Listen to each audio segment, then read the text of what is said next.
समाजाचे प्रश्न आशुतोष दादांनी सोडविले। आशुतोष दादा, तुम्ही आता सिनियर झाले आहात। माजी नगराध्यक्ष पद्माकांत भाऊ कुदळे, कोपरगाव विधानसभा मतदारसंघाचे आमदार आशुतोष दादा काळे सोमवार दिनांक 23 डिसेंबर रोजी विधानसभेच्या ऐतिहासिक विजयानंतर नागपूर येथील हिवाळी अधिवेशन आटोपून त्यांचे पहिल्यांदाच मतदारसंघात आगमन झाले। यावेळी कर्मवीर शंकरराव काळे कारखाना कार्यस्थळावर कृतज्ञता सोहळ्याचे आयोजन करण्यात आले होते। या सोहळ्यात माजी नगराध्यक्ष पद्माकांत भाऊ कुदळे म्हणाले की प्रत्येक समाजाचे प्रश्न आशुतोष दादांनी सोडविले आहे। आशुतोष दादा, तुम्ही आता सिनियर झाले आहात। प्रत्येक धार्मिक ठिकाणी तुम्ही भेटी दिल्या, सर्वांचे जवळचे तुम्ही झाले। तुम्ही खूप कामे केली आहे व लोकांमध्ये मिसळले, त्यामुळे नागरिकांनी तुम्हाला भरभरून मतदान केले आहे। पुढे कर्मवीर शंकरराव काळे मित्रमंडळाचे कारभारी नाना आगवण म्हणाले की अशोक दादांनी देखील खूप मेहनत घेतली आहे। या कृतज्ञता सोहळ्यासाठी नागरिकांनी मोठी गर्दी केली होती। आजच्या कार्यक्रमाचे अध्यक्ष आणि आपली खरोखर गेली 10 वर्ष माझे आमदार अशोकदादांनी ज्या तऱ्हेचं काम कोपरगाव तालुक्यामध्ये केलं, त्या कामाने एक आमदार कसा असावा, कसा समजून घ्यावा, हे आम्हाला त्या काळामध्ये कळालं। आज ते अध्यक्ष आहेत, आजचे सत्कारमूर्ती आणि आपल्या सर्वांचे लाडके आमदार माननीय आशुतोषदादा। त्याचप्रमाणे ज्यांनी आत्ताच आपले ज्याप्रमाणे त्यांनी सांगितलं त्याप्रमाणे संयोजकांना की भावनिक साथ घातली, त्या आमच्या खऱ्या अर्थानं लाडक्या बहीण ज्यांना म्हणावं, त्या आमच्या चैतालीताई, त्याचप्रमाणे Nana Narayanrao Manjare, Karbhari Nana Agwan, MP Romare, vice chairman Chavan Saheb आणि सगळे तिथं सामाजिक कार्य वगैरे इथं बसलेले सगळे माझे सगळे सहकारी, समोर बसलेली सगळी आपली दादावर प्रेम करणारे सगळे कार्यकर्ते आणि दादांचे जवळचे आणि आपले सगळ्यांचा एक आधारस्तंभ म्हणून जे असतात आणि ज्यांनी खरोखर या इलेक्शनमध्ये चांगलं काम केलं, ते आमचे पत्रकार बंधू आणि भगिनींनो। दादांचा सत्कार करण्यापूर्वी दादांनी स्वतः सांगितले की मी तुमचा कृतज्ञता व्यक्त करण्यासाठी आलेलो आहोत। ते म्हणतात की तुम्ही जे काम केलं त्याच्यामुळे मला 1,00,000 लाखाची मतं मिळू शकली। आता खरं आहे हे की सगळ्यांनी दादांसाठी काम करतोय असं न समजता आपणच दादा आहोत असं समजून काम त्या काळामध्ये केलं। तुमचं खरोखर मानावं तेवढं आभार थोडेच आहे। पण दादांचे जे 5 वर्ष दादांनी काम केलं, त्या कामाची मी पुनरुक्ती करणार नाही, पुन्हा एकदा सांगणार नाही की ते काम केलं। 35 कोटी रुपये या तालुक्याला 5 वर्षात आणून मग काही रस्ते केले, पाण्याचं केले, विजेचं कामं केली, अनेक कामं केली। पण दादा, मी तुम्हाला सांगतो, मला जे भावलं ते एक भावलं, तुम्ही सगळ्या समाजाला, सगळ्या जातीपातीला एकत्र घेऊन त्या प्रत्येक समाजाला तुम्ही स्वतः बोलावून त्यांच्या सामाजिक गरजा लक्षात घेऊन त्यांना जे काही तुम्ही मोठं अनुदान दिलं, कोणाला 10 लाख, कोणाला 20 लाख, कोणाला 25 लाख दिलं, आणि आज सगळेचे सगळे समाज आज निमित्तीला तुमच्याजवळ आहे, ते तुमचे आहे तर तुमचे म्हणूनच राहणार आहे। दादा, आता ही तुमची सेकंड इनिंग आहे, तुम्ही आता सिनियर झालेले आहात। सुरुवातीच्या काळामध्ये तुम्ही 5 वर्षात आम्हाला वाटत होतं हा तरुण माणूस परदेशातून आलेला इथे कशा तऱ्हेचं आमदारकी निभावेल, कारण कोपरगाव तसं सोपं गाव नाही, त्या तिथे आपले ठसा उमटवायचा हे काम दादांनी त्यावेळेस करून दाखवलं। खरोखर त्यांच्या पाठीमागे माननीय अशोक दादांचं नक्कीच मार्गदर्शन होतं, पण स्वतःची त्यांची कुवत त्यांनी त्या काळात दाखवून दिली। दादा, तुम्ही आता लोकांनी सांगितलं की तुम्ही त्यावेळेस इलेक्शन लागलं त्यावेळेस सगळ्यांची खात्री झालेली होती की तुम्ही निवडून येणार, तुम्हालाही माहिती होतं तुम्ही निवडून येणार, पण तुम्ही थांबले नाही। तुम्ही पहाटे 5ला उठायचे, सपत्नीक तुम्ही जायचे, प्रत्येक देवस्थानाचं, प्रत्येक धार्मिक स्थळाचं भेट घेत होते, तिथल्यांचे आशीर्वाद घेत होते, येणाऱ्या जाणाऱ्या मतदाराचे आशीर्वाद घेत होते, शुभेच्छा घेत होते, सगळ्यांचे तुम्ही त्या काळामध्ये सगळ्यांना जवळ केलं आणि इतके तुम्ही काम केले। पहाटे 5 ते रात्री 1 एक आमदार, निवडून येणारा आमदार इतकं काम करून लोकांच्या मध्ये मिसळत होते, आणि हे तुमचं गुण लोकांनी पाहिले कोपरगावची पाणी पुरवठा तर तुम्ही सांगितलेलं होतं की त्या कोपरगावला मी नगराध्यक्ष असताना रेशनवर पाणी दिलं होतं. 87 सालातली गोष्ट आहे ती. आज ती 40 वर्षानंतर त्या गावाला आता दिवसाआड पाणी मिळायला लागलेले. काय आता थोडेसे काम निघालेत म्हणून थांबले, पण ते होऊन जाणार आहे. हे एवढं मोठं महत्वाचं काम तुम्ही केलं. आणि कोपरगावची ह्या लाडक्या बहिणी केव्हाच तुमच्या लाडक्या झाल्या होते हे तुम्हाला आज खात्रीपूर्वक मी सांगतो. त्यांच्या डोक्यावर हांडा तुम्ही उतरून दिलेला होता. या लाडक्या बहिणी तुमच्या पाठीशी ठामपणे उभे राहिले. आणि एकदा बहिणी उभ्या राहिली ना, घरातल्या पुरुषाची काय टाप येऊ कुठं जायची, आपोआप तुमच्याकडेच येत होते आणि तुमच्याकडेच राहणार. आणि अशा याच्यामध्ये दादा तुम्ही साधू संतापासून संधी साधूपर्यंत सगळ्यांचे आशीर्वाद घेतले, सगळे तुमच्याबरोबर राहिले. आता हे बोलायला नको, पण तरी मी बोलतो. पण हे सांगत असताना आता मात्र जिथं जिथं गेला तिथे लोकांनी ज्या काही तुम्हाला अपेक्षा व्यक्त केल्या त्या आमच्यापाशी सुद्धा केले. आणि त्या तुमच्याजवळ सांगतो, ताईंशी बोलून झालेले, ताईंशी सांगून झालेले, दादांनी मोठ्या दादांशी झाले. पण आता तुमच्याशी तुम्ही आता जास्त वेळ मला माहिती मुंबईलाच येणार. तुम्ही मंत्री नसले तरी मंत्र्यासारखेच राहणार. 2.5 वर्षांनी येतात का 2 वर्षांनी जाऊ द्या, पण लवकरच मुख्यमंत्री म्हणून सुद्धा येणार याची आता आम्हाला खात्री झालेली आहे. त्यांचा कामाचा सपाटाच तसा आहे. आणि साधा म्हणून मी तुम्हाला सांगतो की आता तुम्हाला पाहावं लागणार आहे त्या कोपरगाव तालुक्याच्यासाठी जे काही तुम्ही केलं त्याच्यासाठी एक वर्ग असा आहे, तो शेतकऱ्याचा वर्ग आहे. मोठ्या प्रमाणात 80% शेतकऱ्याची मुलं इथं आहेत. शेतकरी इथं काम करतात. ह्या शेतकऱ्याला पाहिजे काय?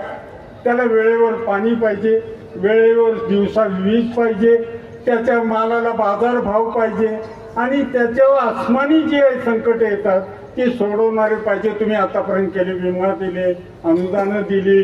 एवढंच नाही तर कारखान्याच्या माध्यमातून एकमेव कारखाना आहे ज्याने 2800 रुपये डिक्लेअर करून पैसे सुद्धा जमा केले. अजून कुणी बोललेलं नाहीये. आणि म्हणून दादा तुमचं कौतुक करावं तेवढं थोडं आहे, ते मी करतोय. पण त्याचबरोबर आता गोदावरी आणि कृष्णा ह्या नदी जोडाचं काम आपल्या पालकमंत्र्यांकडे आलेले आहे, राधाकृष्णाकडे आलेले. राधाकृष्ण विखे साहेब आता ते काम पाहणारे, ते काम लवकर होणं फार महत्वाचं. एवढ्यासाठी की हा शेतकरी तुम्ही MIDC आणली, तिथे आणलेली होती, इथे आणली, लवकरच होईल. तिथे रोजगार मिळणार आहे. पण तो रोजगार मिळणारा 25 वर्षाचा तरुण 25 वर्ष मात्र त्या शेतीवरच अवलंबून राहतो. आणि रिटायर झाल्यानंतर सुद्धा तो शेतकऱ्यांचंच काम करत राहतो, शेतीचंच काम करतो. तर त्याच्यासाठी मला वाटतं तुम्ही हे केलं पाहिजे. त्यांचं नाव आहे राधाकृष्ण. आपल्याला गोदाकृष्णालाच आता त्यांना लक्ष द्यायला सांगा आणि त्यांनी जास्तीत जास्त याच्यात पाहावं अशी इच्छा मी व्यक्त करतो. मित्रांनो, हा सोहळा केवळ कृतज्ञता आणि आभार मानण्याचा नाही, ताईंनी सांगितलं त्याप्रमाणे आता आमदाराचं काम आपणच करायचं आहे. पहिले 2 वर्ष कोरोनामध्ये गेली. दादांना माझ्या माहितीप्रमाणे 3दा त्या काळात 3दा कोरोना आला. म्हणजे स्वतःच्या जीवावर बेतून सुद्धा 3दा तरी ते डरले नाही, घाबरले नाही. आणि त्यांनी तालुक्याच्या जनतेची त्या कोरोनाच्या काळात सेवा केली. प्रत्येकाला काय लागेल ते बघितलं. तुमचा किराणा असेल, तुमचे औषधोपचार असतील, त्यासाठी त्यांनी कोरोना सेंटर काढले.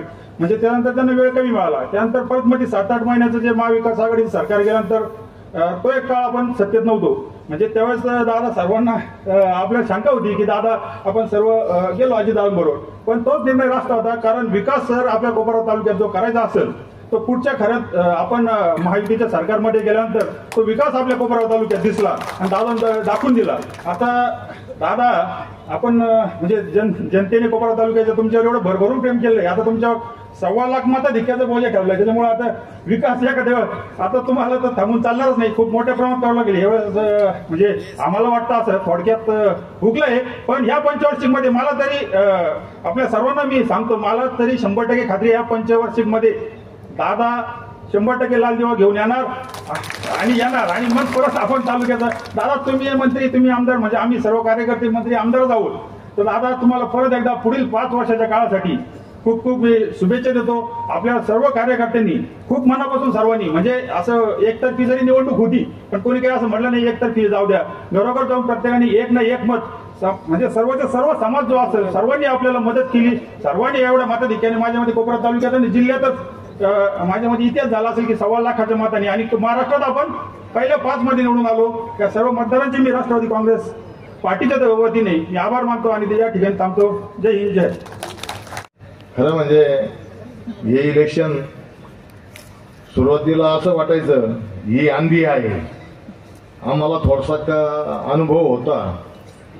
आम्ही दादांना म्हणायचो, दादा इलेक्शन जरा लई शांत वाटतंय, पण दादाजी जास्त पुढं होते तेव्हा आपण इलेक्शन पद्धतीनंच करणार आहे, आपण काही गाफील राहणार नाही. कारण माजी खासदार कैलासवासी शंकरराव काळे साहेबाचा अनुभव आपल्या पाठीशी होता. असाच आपण त्यावेळेस गाफीलपणा केला. इलेक्शन आपल्या पदरात आहे म्हणून त्यावेळेस आपल्या कार्यकर्त्यांनी काम केलं नव्हतं. हाय बस साहेब 2 लाखांनी निवडून आले, कसे होईना लाखांना येतील, 50,000 तरी येतील, करता करता आपल्या पराभवाची त्यावेळेस वेळ आली. तसं हे इलेक्शन असं आंधीमध्ये होतं. कारण वातावरण सुरुवातीला वेगळं वाटत होतं, परंतु मंत्रिमंडळाने ज्यावेळेस अजितदादांनी मुख्यमंत्र्यांनी काही निर्णय घेतले शेवटच्या महिन्यामध्ये आणि त्याची अंमलबजावणी इतकी धडा केली, इतकी अर्जंट केली, लाडक्या बहिणी असू, शेतकऱ्यांचं वीज बिल माफ असू, तुमचे अनुदान असू, हे सगळे लगेच जाहीर करून त्या इलेक्शनच्या आधी खात्यावर वर्ग सुद्धा झाले. त्याच्यामुळे ते वातावरण एकदम बदललं आणि आशुतोष दादांनी इलेक्शनच्या पद्धतीनंच केलं. कार्यकर्त्यांना फारशी तकलीफ न देता तुम्ही तुमच्या गावातच काम करायचं, गाड्या घोड्या घेऊन कुठं हिंडायचं नाही. नाही तर असं आम्हाला वाटत होतं दादा गाड्या देतील आम्हाला, आम्ही ह्या गावांच्या गावाला जातील, असं कार्यकर्त्यांच्या मनामध्ये होतं. परंतु तसं काही आपल्याला करायची वेळ आली नाही आणि त्याच्यामुळं दादाला, अशोक दादाला, चैतरीताईला 100% सगळ्या गावांना भेटी देता आल्या. नाही तर एवढ्या गाड्या फिरवायच्या आणि त्यांचा लावाजामान ते त्याच्यामध्ये इतका टाइम जातो. जाहीर सभा इथं घ्या तिथं घ्या, वेळ जायचा, 5-6 गावाच्या पुढे गावं झाली नसते. परंतु या इलेक्शनमध्ये खरं म्हणजे आम्ही चर्चा केली होती अशोकदादा संघ. दादा म्हणला आता ही जबाबदारी तुमच्यावर आहे, तुम्हाला सुद्धा फार फिरावं लागणार आहे. त्यांनी ऐकून घेतलं, परंतु त्यांनी खरोखर इतके काम केलं या वर्षामध्ये. तर ते खरोखर चैतन्यताईनं सांगितलं, गावात एखादा अंत्यविधी झालेला असेल तर त्या घरावर दादा कधी यायचे, फार गावात आल्यावर कळायचं तर दादा अमुक अमुक घरावर आले. 100% त्यांनी सगळ्या गावामध्ये त्यावेळेस दुःखाच्या कारणाला सगळ्यांना भेटी दिल्या आणि नंतर सुद्धा मतदारांच्या सगळ्या ज्येष्ठ कार्यकर्त्यांच्या भेटी घेतल्या. नंतर पुन्हा मी म्हणलं दादा तुम्ही आता 15 दिवस झाले येऊन गेले, कशाला आले? त्यावेळेस आपले हे होते, आता सगळ्यांना महायुतीतले सगळे घटक पक्ष असेल त्यांच्यासह आपल्याला बोलायचंय. पुन्हा दादा त्या म्हणजे अशोक दादांनी एवढी मेहनत घेतली का म्हणजे कोणाला वाटलं नसेल तर अशोक दादा एवढे फिरतील, परंतु त्यांनी खरोखर अशोक दादाच्या पाठीमागं भक्कमपणे उभे राहिले. जसे अशोक दादाच्या पाठीमागं एकदा आम्ही पाहतो त्याला साक्षी आहे का काळे साहेब भक्कम उभे होते. दुसऱ्या इलेक्शनला काळे साहेब बाहेर निघाले होते. तुम्हाला काय नाही, आता मला बाहेर निघावंच लागेल. त्यांना अनुभव होता, त्यांनी समजलं. पहिल्या वेळेस अशोक दादा 16-17 हजारांनी निवडून आले, दुसऱ्या वेळेस ते 5 हजारांनी निवडून आले. कारण त्यांना अंदाज आला होता आता का काहीतरी गडबड होणार आहे. स्वतः मोठे साहेब निघाले. तसे आता या दुसऱ्या इलेक्शनला मला ते ध्यान आलं, आठवण आली का अशोक दादांनी फार गावानं गाव पिंजून काढले आणि चैतन्यताईंना तर काय त्यांच्या महिला काय त्या गाड्या आणि त्यांचा तो आवाज, सगळ्या महिलांचं त्यांनी दारोदार फिरल्या, सगळ्यांना विनंती केली. खरोखर एवढं काम करायची काही गरज नव्हती, इलेक्शन झाल्यावर वाटायला लागलं. पण या ठिकाणी आज खऱ्या अर्थाने कोपरगाव तालुक्याने काळे घराण्याला या निवडणुकीमध्ये खरा भरभरून मान दिलेला आहे. आणि हे जे मताधिक्य मिळालं ही या महाराष्ट्रातली म्हणजे अगदी उच्च, यापूर्वी इथे कुणी या जिल्ह्यामध्ये 1,24,000 मतांनी कुणी निवडून आलेलं नाही.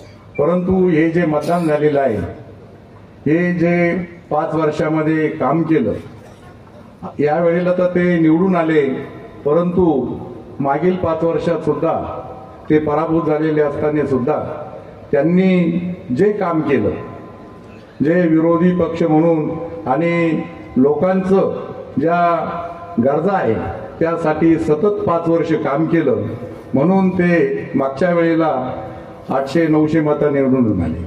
आणि नेहमी आशुतोष दादा म्हणायचे की मला फार कमी मतांनी निवडून दिलं.